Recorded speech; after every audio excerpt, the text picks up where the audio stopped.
안녕하세요, 홍씨입니다. 저는 이 세계 최초로 이 양산형 고성능 전기차인 아이오닉 5N을 보기 위해서 바로 이 영국까지 왔는데요. 제 뒤에 보시면은 지금 아이오닉 5N이 이렇게 전시되어 있고 이렇게 지금 무빙이 되고 있습니다. 특히 아이오닉 5N 같은 경우는 고성능 전기차긴 하지만 일반적으로 우리가 봤었던 그런 슈퍼카나 프로토타입 이런 차량들이 아니고 우리들이 살 수 있는, 공도에서도 질주를 할 수 있는 양산형이라는 점이 가장 큰 특징이라고 생각이 되는데요. 자, 그럼 전면부부터 빠르게 보도록 해보겠습니다. 자, 지금 이게 차량이 무빙이 되면서 예쁘게 보여지고 있는데요. 일단 전면부 같은 경우는 기존의 아이오닉 5하고 거의 틀을 비슷하게 쓰고 있지만 솔직히 말하면 금형틀 정도만 같이 공유를 하는 타입이고요. 여기 보시면은 범퍼라든지 아니면 이런 가니쉬 이런 것들이 조금 차별화가 되었다고 생각됩니다. 특히 이런 N 엠블럼 자체라든지 에어 인테이크 이런 곳들이 확실히 N의 패밀리룩을 담고 있다라고 생각이 드는 것 같고요. 또 이제 이렇게 측면으로 돌면서 휠이 보이는데요. 아이오닉 5N 같은 경우는 21인치 휠이 들어갑니다. 아이오닉 5N의 휠 같은 경우는 지금 안쪽에 보시면은 400mm의 대용량 브레이크가 들어가 있고요. 호피 브레이크도 같이 들어갑니다. 일단 이 아이오닉 5N에는 굉장히 특별화된 기능들이 많은데요. 그 중에서 하나가 바로 고성능 회생제동이 적용이 되어 있습니다. 일반적인 전기차 같은 경우는 감속을 했을 때 발전된 전기가 배터리로 들어오게 되는데요. 아이오닉 5N 같은 경우는 내연기관 환산 시에 무려 650마력입니다. 내연기관하고 비교했을 경우에 람보르기니 우라칸 정도의 힘을 가지고 있는데요. 이 아이오닉 5N에 들어간 강력한 회생제동 같은 경우는 내가 브레이크를 밟지 않더라도 최대 0.6G가 들어간다고 합니다. 이게 0.6G라고 하면은 이게 뭔가 싶기도 하잖아요. 일반적으로 우리가 브레이크를 밟았을 때 ABS가 걸립니다. 이거는 거의 이제 급가속을 하다가 급감속을 했을 때 그럴 때 ABS가 드드득 걸리면서 차 밑에서 뭔가 갈리는 느낌이 드는데요. 그랬을 경우에 0.2G 정도가 들어간다고 합니다. 그러니까 아이오닉 5N 같은 경우는 강력한 이런 힘을 제어하기 위해서 일반적인 ABS가 들어갈 때보다 한 3배 정도 큰 힘이 이게 회생제동만으로 제동이 된다고 생각을 하시면 됩니다. 타이어 같은 경우는 P0 타이어가 들어가 있고요. 캘리퍼 같은 경우는 전륜 캘리퍼가 조금 더 예쁘게 생겼습니다. 그리고 여기 M 브랜드에서 많이 적용이 되는 패밀리룩인 약간의 주홍빛깔이 담긴 그런 사이드실이 적용이 되고 있습니다. 도어 라인 같은 경우는 금형틀을 기본적인 아이오닉 5하고 동일하게 사용을 하기 때문에 이런 캐릭터 라인이라든지 아니면 캐치 도어 이런 것들은 거의 뭐 비슷하게 가져가고 있어요. 대신 여기 보시면은 사이드 미러 같은 경우는 블랙 컬러가 들어갑니다. 여기까지입니다. 안녕하세요, 홍씨입니다. 원래 제가 지난달에 영국에서 아이오닉 5N 단독 촬영을 했었는데요. 외장 찍고 실내를 찍는데 카메라가 꺼진지도 모르고 촬영을 했습니다. 준비를 정말 많이 해서 갔었는데 너무 억울하더라고요. 그래서 이제부터는 기존에 알려진 정보와 새롭게 추가된 정보를 취합해서 아이오닉 5N의 모든 거를 분석해 보겠습니다. 일단 외장에 이어서 실내 디자인도 같이 살펴볼게요. 먼저 실내에서도 외관과 동일하게 N만의 포인트가 다수 표현이 되어 있습니다. 스티어링 휠의 경우 N 전용 3포크가 들어가고요. 여기에 드라이브 모드와 M 모드, NGB 버튼이 탑재가 되어 있습니다. 이게 위치가 절묘했었던 게 핸들을 딱 쥐어보니까 누르기 딱 편한 위치에 있었어요. 그리고 우측의 빨간색 버튼은 NGB라고 내연기관 N시리즈의 NGS 같은 기능의 버튼인데요. 이 버튼을 누르게 되면 오버부스트가 되면서 최대 출력 약 650마력을 뿜어낸다고 합니다. 이게 전시 상태에서 제가 누를 수 있어서 눌러보니까 주행 중에만 사용 가능하다라고 안내가 뜨더라고요. 이런 거는 아마 안전을 위한 조치인 것 같았습니다.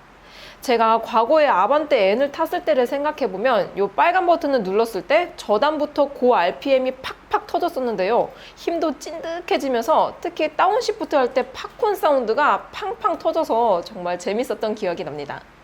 아이오닉 5N도 주행하는 거 보니까 뭐 팝콘 사운드까지는 아니었지만 순간적인 돌진감이 달라졌던 것 같아요.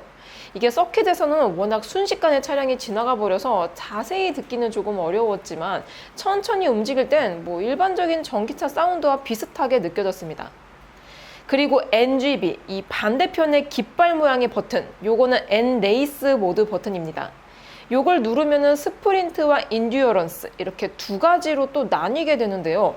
스프린트는 최대 출력을 100%를 다 써서 순간적인 속도를 올려주는 모드이고요. 보통 맵을 빠르게 통과할 때 쓰는 모드라고 하더라고요. 그리고 인듀어런스 모드는 최대 출력은 90%, 최고 속도도 240km로 제한을 하되 주행 가는 거리를 늘려주는 모드입니다. 이거는 완주를 목적으로 할 때 쓰는 모드예요. 참고로 이런 기능이 탑재된 유래를 간략히 설명드리자면 모터스포츠가 개최되는 대표적인 서킷은 독일에 있는 뉘르부르크링 서킷이라고 길이가 무려 2832km에 코너만 181개가 있습니다. 서킷 난이도로만 보면은 회전 구간도 좁고 고저차도 엄청나서 거의 최상급 난이도라고 볼 수 있는데요. 물론 드라이브의 능력도 중요하지만 차의 성능이 그만큼 뒷받침이 되어야지 좋은 기록을 낼 수 있는 서킷으로 유명합니다. 자동차 제조사들이 보통 여기 있는 기록으로 기술력을 어필을 하곤 합니다. 포르쉐 타이칸과 테슬라 모델 S 플레드 등 고성능 전기차 모델들 일부가 바로 여기서 세운 기록을 가지고 있기도 해요. 즉, 인듀어런스 모드는 이런 가혹한 조건에서 활용하는 모드라고 생각을 하시면 됩니다. 아이오닉 5N을 개발한 현대자동차도 여기 뉘르부르크링에 유럽 테스트 센터가 있고요. 내구도나 안전성 테스트를 하고 있다고 합니다. 다음으로 스티어링 휠 좌우측의 대칭 구조로 위치한 N 버튼은 내연기관 N에서도 있는 N 모드입니다. 이걸 누르게 되면 모터와 스티어링 휠, 서스펜션, ELSD, 그리고 ECS, HUD, 나스 플러스 등을 조절할 수 있는데요. 좌측 버튼은 커스텀 1이고 우측 버튼은 커스텀 2입니다. 기존 N 시리즈들도 인터페이스 항목들이 꽤 많은 편이었는데요. 아이오닉 5N은 전기차라서 그런지 뭔가 기능이 더 많은 느낌이었습니다. 특히 이번 아이오닉 5N에는 액티브 사운드 시스템이라고 팝콘 사운드까지 표현이 되는 사운드 시스템이 적용이 되어 있는데요. 이게 3가지 모드가 들어 있습니다. 첫 번째로는 아반떼 N에 들어가는 2.0 가솔린 터보 엔진급 사운드인 이그니션, 두 번째는 고성능 전기차에서 들을 수 있는 에볼루션, 마지막으로 세 번째는 전투기가 음속을 돌파했을 때 나는 소닉붐 소리가 나는 슈퍼소닉, 이렇게 3가지였는데요. 제가 현장에서 사운드 시스템을 바꾸면서 녹음을 해봤어요. 들려드릴게요. 오, 장난 아니죠?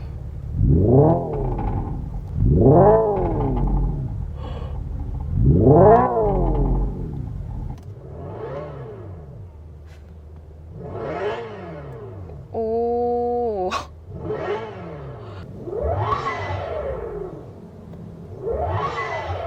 오 마이 갓. 와, 진짜 신기하죠? 그리고 이게 사운드를 좀 자세히 들어보니까 본인 쪽에서는 엔진음이 들리는 것 같고요. 배기음이 후면부 쪽, 이 머플러에서 나오는 느낌이 있었습니다. 생각보다 이질감이 없었어요.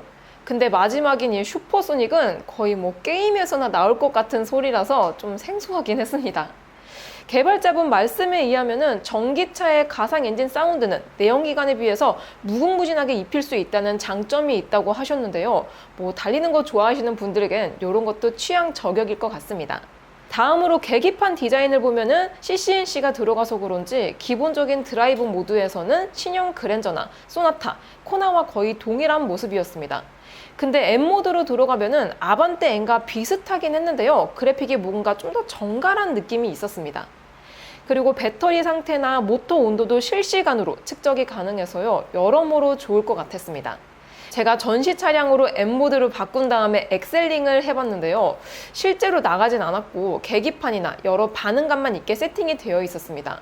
아무튼 전기차에서는 볼 수 없었던 RPM 게이지의 변속감도 느껴졌었고요. 이게 바로 8단 DCT 기반의 VGN 기능이라고 합니다. 그리고 팝콘 사운드까지 같이 터지니까 진짜 전기차를 탄 것 같지가 않았습니다.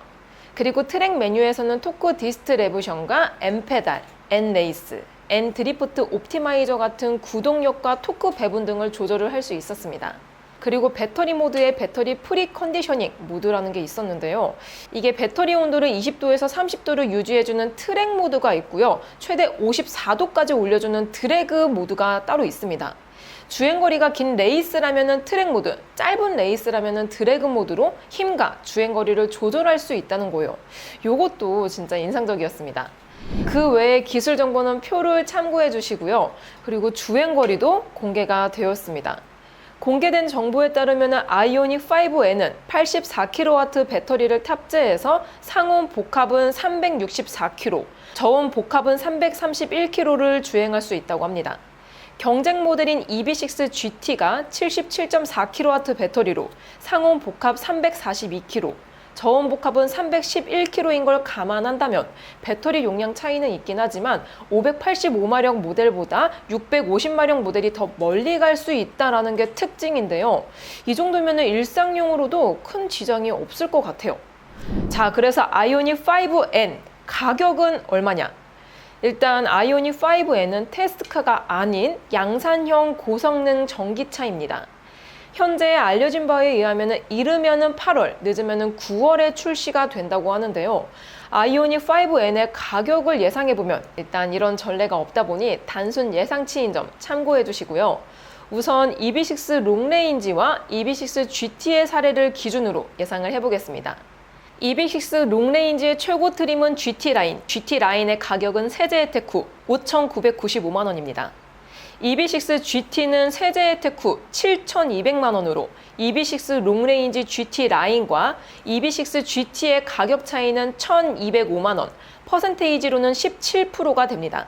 이걸 아이오닉 5 롱레인지 중 최고 트림인 프레스티지에 대입할 경우 아이오닉 5 롱레인지 프레스티지의 세제 혜택 후 가격은 5,885만 원에 1,205만 원을 더하면 7,090만 원, 퍼센테이지로 대입하면 6,885만 원이 됩니다. 650마력 아이오닉 5N이 585마력 EV6 GT보다 저렴하다는 게 좀 괴리가 있죠. 그래서 전기차는 아니지만 같은 N 브랜드인 아반떼 N을 기준으로 다시 구해보면 일반 아반떼의 최고 트림은 인스퍼레이션입니다. 아반떼 인스퍼레이션의 가격은 2,691만 원, 아반떼 N은 3,352만 원입니다. 가격 차이는 661만 원이고요. 퍼센테이지로는 20%가 됩니다.